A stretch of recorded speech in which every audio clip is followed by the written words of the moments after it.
All right. Hey. Okay, so we have started to read our Bible. And tonight we are going to do Bible study together.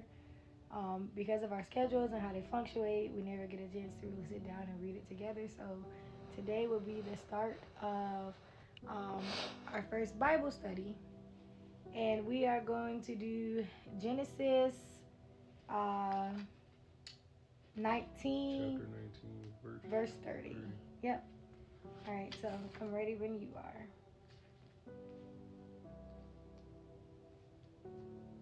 Afterward, Lot left Zoar because he was afraid of the people there, and he went to live in a cave in the mountains with his two daughters. One day, the older daughter said to her sister, "There are no men left anywhere in this entire area, so we can't get married like everyone else. And our father will soon be too old to have children. Come, let's get him drunk with wine, and then we will have sex with him. That way we will preserve our family line through our father." So that night they got him drunk with wine, and the older daughter went in and had intercourse with her father. He was unaware of her lying down or getting up again. The next morning, the older daughter said to her younger sister, "I had sex with our father last night. Let's get him drunk with wine again tonight, and you go in and have sex with him. That way we will preserve our family line through our father." So that night they got him drunk with wine again, and the younger daughter went in and had intercourse with him. As before, he was unaware of her lying down or getting up again. As a result, both of Lot's daughters became pregnant by their own father. When the older daughter gave birth to a son, she named him Moab. He became the ancestor of the nation now known as the Moabites. When the younger daughter gave birth to a son, she named him Ben-Ammi. He became the ancestor of the nation now known as the Ammonites. All right, so That's a lot. that's a lot to take in. How did that make you feel? In today's time, that's weird. I mean, I'm pretty sure back then that was probably weird. I know for a fact God did not approve of that. When we find out, they got him drunk with wine and both had kids by him. Okay, I You would guess. think that when I first read it, originally I thought it was just like that's their DNA. So, so maybe like okay. So for those of you who may not have known, the reason why they ended up doing that to their dad is because they had to flee from the town because God was going to set it on fire, right? Wasn't that it?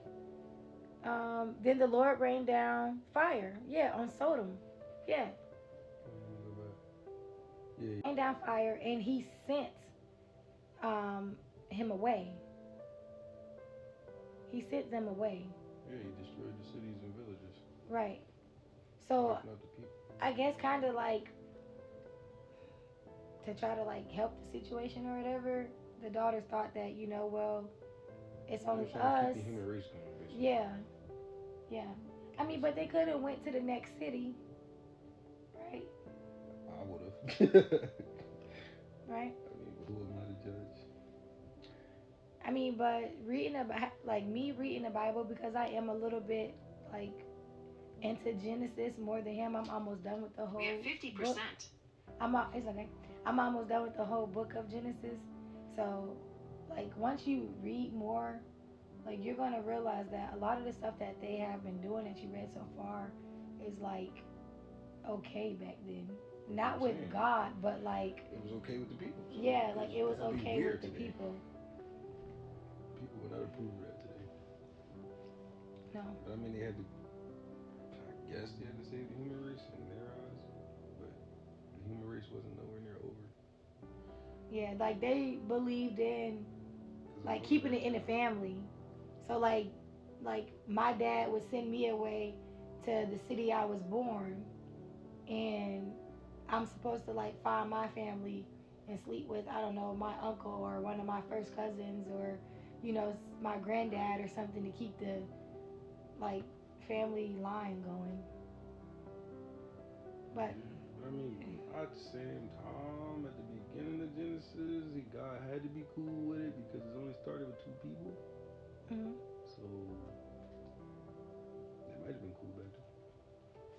Maybe, but it kind of like skipped past that too. Maybe it didn't mess with DNA because nowadays it's a lot of you shots and vaccines and stuff. So it's probably DNA altered.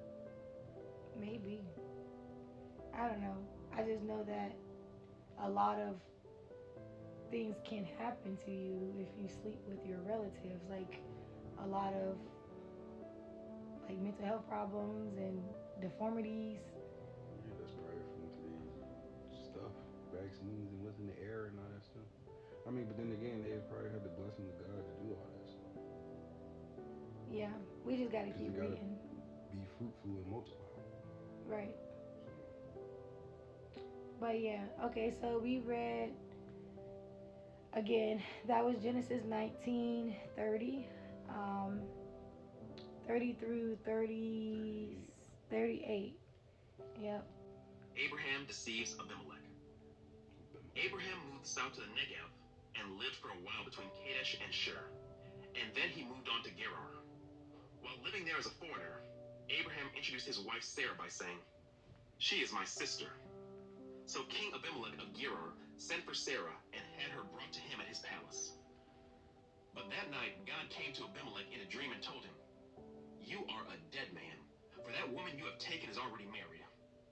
But Abimelech had not slept with her yet, so he said, "Lord, will you destroy an innocent nation?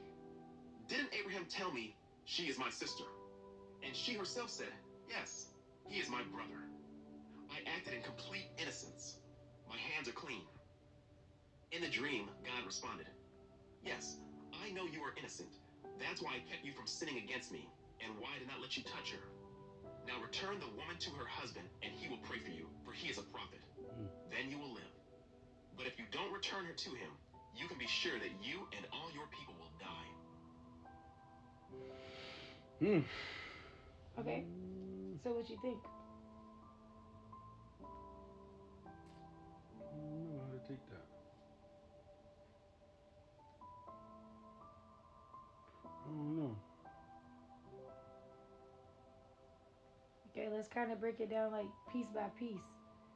That's crazy. He came to him in a dream and told him like, "You're a dead man for a woman you have taken that's already married." So basically, he not with like adultery in a sense, like Yeah. He not with that. He want him to turn his wife, and then at the same time, her husband is a prophet, like. So that's kind of deep too. But He's one of God's people, like. Yeah. He's a prophet. Yeah, and I was still kind of confused, like, why did he introduce her as like, oh, that's my sister? Like, how is that protecting? Yeah. Like, how is that a protecting thing?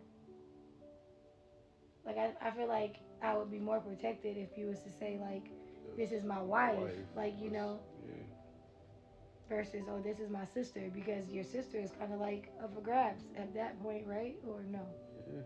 Yeah, you making it fair game. That's why it happened like that. But that's why God had to step in, like, nah, she's a married woman.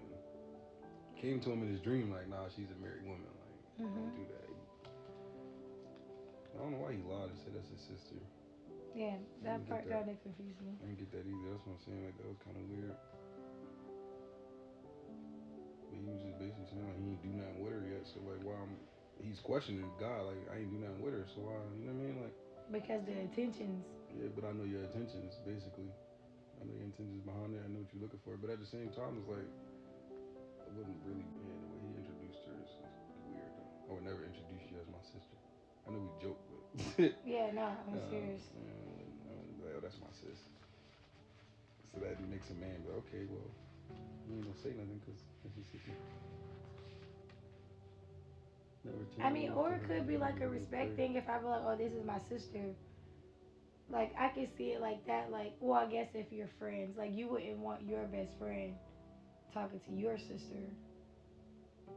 Right? Because, like, that's like a respect thing. But if it's a stranger. But I mean, that's me, though. Everybody don't think the same way. Everybody don't mind. Everybody have a different perspective on that point. Like, some people are cool with their friends mess with their sister. Like, you know what I mean? Oh, I'd rather my bro do it than. Like, you know what I mean? Like, yeah, like. I don't know, so it depends on the person, but me, I wouldn't want that. Because you my friend, like, now I gotta lose my friend to my sister. Right. Or if something go wrong. Yeah, or now we all just not cool. Now we all, right, right. I don't know. But everybody got different perspectives on that one. Abimelech got up early the next morning and quickly called all his servants together. When he told them what had happened, his men were terrified. Then Abimelech called for Abraham. What have you done to us? He demanded. What crime have I committed that deserves treatment like this, making me and my kingdom guilty of this great sin? No one should ever do what you have done. Whatever possessed you to do such a thing? Abraham replied, I thought, this is a godless place. They will want my wife and will kill me to get her. Oh, I guess we had to read a little bit further. Okay. I mean, that's part of the reading, though. I mean, still, though, I don't know. Like, he's saying like it's a godless place. Why he feel like it's a godless place? Well, God is everywhere, like, you know what I mean?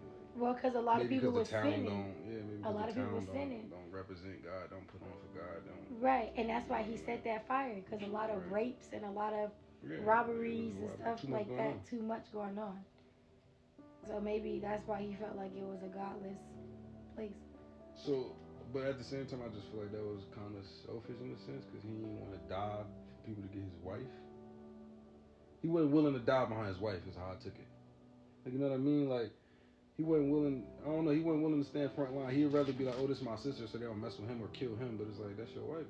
Yeah, like. Okay, well, if you go back to 19, so Genesis 19, in that chapter, you forget hospitality was greater than protecting your household.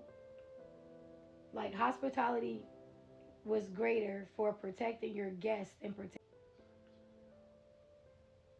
because Lot, he sacrificed his own daughters to be raped to protect those guests that was in his home. Right. I remember that. So, I think it was more like... But define hospitality. Like, like, think about, like, down south. Like hospitality, like you... Go ahead. Okay, so, like, when I was down south, those people down there was, hey, how you doing? How can I help you? Like, you know, greeting me, making sure I'm okay, versus up here being up north, they'll let the door slam in your face. Right. Like, you know, they're very rude up here. Like, you know, they're very rude. They're much more ruder. I'm not saying there's no rude people down south, but, like, you know, my experience, so you said hospitality was just being nice, speaking, being a kind person. Yeah, like being a kind person, like making sure that you're good. So be nice over protecting your family? Yeah, that's what you're saying? It's basically what it's like what you're saying? That's how I took it. Okay. That's deep. Y'all, I don't know if this is how Bible study go, but we be having a lot of questions, and we just be... I mean, that's part of this. I think that's we just be trying to, like trying to study it, trying to learn it. Answer your own questions. Yeah. And don't think that we're questioning God, because we're not. Like, we're a firm believer. And she really is my sister, for we both have the same father, but different mothers, and I married her. When God called me to leave my father's home and to travel from place to place, I told her, do me a favor. Wherever we go, tell the people that I am your brother. Then Abimelech took some of his sheep and goats, cattle, and male and female servants, and he presented them to Abraham. He also returned his wife Sarah to him. Then Abimelech said, look over my land and choose any place where you would like to live. And he said to Sarah, look, I am giving your brother 1,000 pieces of silver in the presence of all these witnesses. This is to compensate you for any wrong I may have done to you. This will settle any claim against me, and your reputation is cleared. Then Abraham prayed to God, and God healed Abimelech, his wife, and his female servants so they could have children. For the Lord had caused all the women to be infertile because of what happened with Abraham's wife Sarah.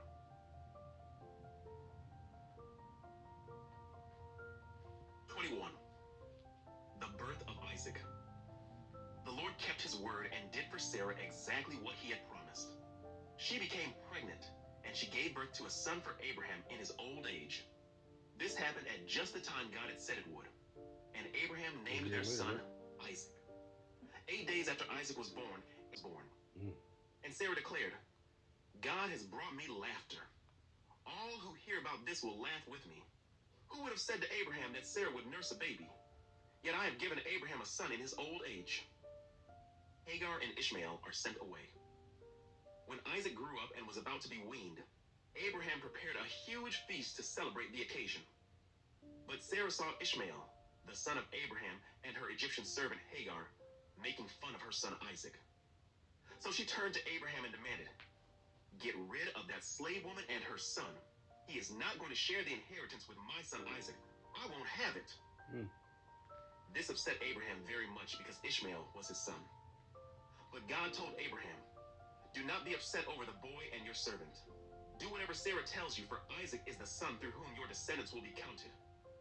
But I will also make a nation of the descendants of Hagar's son, because he is your son too." So Abraham got up early the next morning, prepared food and a container of water, and strapped them on Hagar's shoulders. Then he sent her away with their son, and she wandered aimlessly in the wilderness of Beersheba.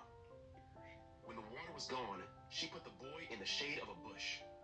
Then she went and sat down by herself about 100 yards away. "I don't want to watch the boy die," she said as she burst into tears. That's kind of crazy. Okay, what do you take from that? I mean, from what we just read or listened to, his son, his other son, and who else was it? Let me not say the name wrong. Where's the name at? Do you see his name? Are you talking about Hagar? Is that the Ishmael. one? Hagar and Ishmael or something. Yeah, Hagar and Ishmael. So which one was his son? Ishmael, right? Wait, where'd it go? The Sarah saw Ishmael, the son. Yeah, Ishmael, the son of Abraham. And the Egyptian servant was Hagar. So Hagar was a servant, Ishmael was his older son. Get rid of the slave woman and her son. So wait, who's the slave woman? Oh, wait. Yeah, wait, who was the slave woman and her son? Hold on, let's go back. Is Hagar the woman? Right? When Isaac grew up and he was about to be weaned, Abraham prepared a huge feast to celebrate the occasion. Sarah saw Ishmael, the son of Abraham, and her Egyptian servant Hagar, making fun of her son Isaac. So she turned to Abraham and demanded, "Get rid of that slave." So I think it's just, I don't think they mentioned the one that's going to lead after he's gone. So, yeah, I guess it makes sense so far. But God heard the boy crying. And then it is crazy though, because she ain't want him to die though. Right. She just wanted him to go away. Right. Which is respectable. Like, yeah, I wouldn't want him to die either. Like, you just got to separate, basically. And You're not the bringing angel my of God son no called good. Hagar from heaven. "Hagar, what's wrong? Do not be afraid. God has heard the boy crying as he lies there. Go to him and comfort him, for I will make a great nation from his descendants." Then God opened Hagar's eyes, and she saw a well full of water. She quickly filled her water container and gave the boy a drink. And God was with the boy as he grew up in the wilderness. He became a skillful archer, and he settled in the wilderness of Paran. His mother arranged for him to marry a woman from the land of Egypt. Abraham's covenant with Abimelech. About this time, Abimelech came with Phicol, his army commander, to visit Abraham. "God is obviously with you, helping you in everything you do," Abimelech said. "Swear to me in God's name that you will never deceive me, my children, or any of my descendants. I have been loyal to you, so now swear that you will be loyal to me and to this country where you are living as a foreigner." Abraham replied, "Yes, I swear to it."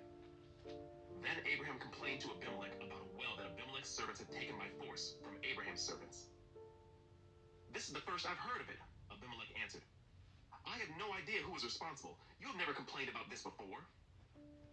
Abraham then gave some of his sheep, goats, and cattle to Abimelech, and they made a treaty.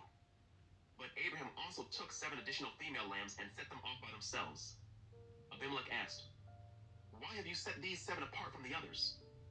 Abraham replied, "Please accept these 7 lambs to show your agreement that I dug this well." Then he named the place Beersheba, which means well of the oath, because that was where they had sworn the oath. After making their covenant at Beersheba, Abimelech left with Phicol, the commander of his army, and they returned home to the land of the Philistines.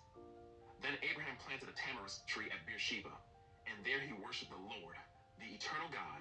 And Abraham lived as a foreigner in Philistine country for a long time. 22. Okay. Wait, my drink skipped. It's okay. So what did you think? I was trying to get back so I could reiterate on some of it. Did I go too? I don't know how to say that name. So about this time, I came to God loves me, you do. So then God, that you will deceive me, my children, and my descendants, loyalty. So now I swear that you will be loyal to me and into this country where you are living as a foreigner. I swear to Abraham. But he's the same animals and same everything he gave him in the beginning, right? Yeah. Like he gave him all that and then told him pick where you want to live. Mm-hmm. You go live there with your family and y'all be, you know what I mean? Yep. Y'all live together. So now he gave it back to him and then swore to him that he won't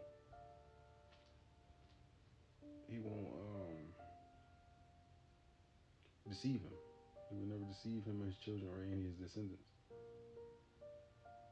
They're responsible. Yep, that was right. He himself another short agreement out there too as well. He went to place Beersheba, which means well with the oath.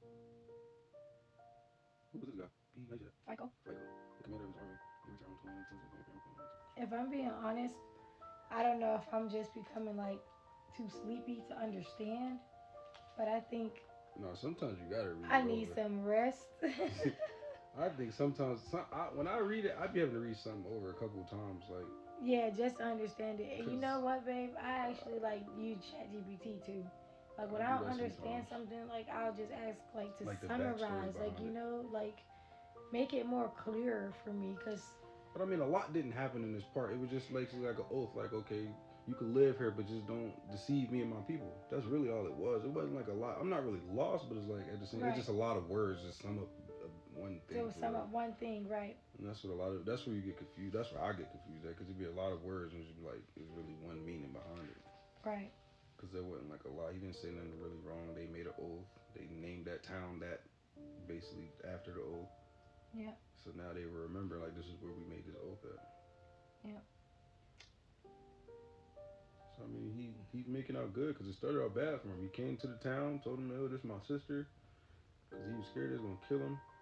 And then God told him, "Hey, don't touch them, don't do nothing to them. They're good people."